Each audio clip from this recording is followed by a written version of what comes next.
NCP प्रमुख और महाराष्ट्र के उप मुख्यमंत्री अजीत पवार की विमान दुर्घटना में मौत के बाद उनकी पत्नी सुनेत्रा पवार को आज महाराष्ट्र की पहली महिला उप मुख्यमंत्री के रूप में शपथ दिलाई जाएगी। अब सुनेत्रा के डिप्टी सीएम पद की शपथ लेने पर शरद पवार ने बड़ा रिएक्शन दिया है। उन्होंने कहा कि मुझे इस बारे में कोई जानकारी नहीं है। साथ ही उन्होंने दोनों एनसीपी पार्टियों के विलय को लेकर भी बड़ा बयान दिया है। जयंत चौहाती, शशिकांत शिंदे असे आमचे काही सहकारी याच्यात सतत होते आणि ते या सगळ्यांना एकत्रित करण्याच्या प्रक्रियेचा जवळ येऊन पोहोचले होते। शेवटचं विषय त्याने आम्हा लोकांना केलं होतं। दरम्यान हा आघात झाला।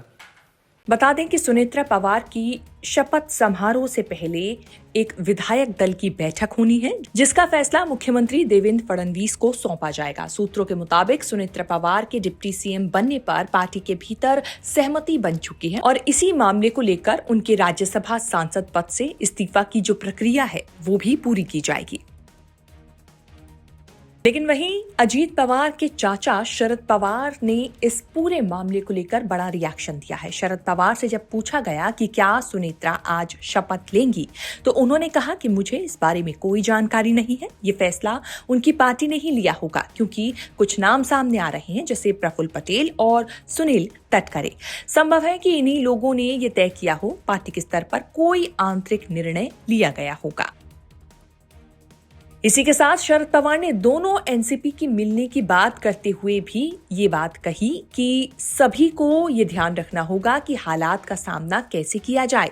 शरद पवार ने ये भी इशारा दिया कि पिछले 4-5 महीनों से जो दोनों एनसीपी के विलय की बात चल रही थी वो अजीत पवार की सहमति से ही हो रही थी। अब इस मामले में आगे क्या होगा, शरद पवार ने इसको लेकर कहा कि वो इस बारे में आगे नहीं जानते और कहा कि ये फैसला पार्टी का होगा, मैं तय नहीं करूंगा।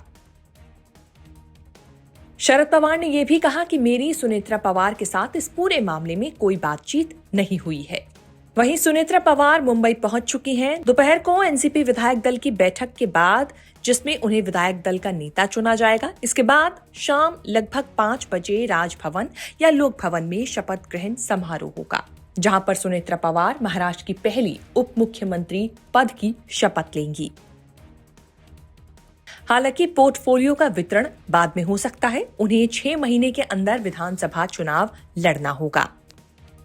चर्चाएं ये भी हैं कि सुनेत्रा पवार को उप मुख्यमंत्री की शपथ दिलाने के बाद जो राज्यसभा का पद खाली होगा, वहां अजीत पवार के बड़े बेटे को अपनी मां की जगह पर भेजा जाएगा। ब्यूरो रिपोर्ट, न्यूज़ तक।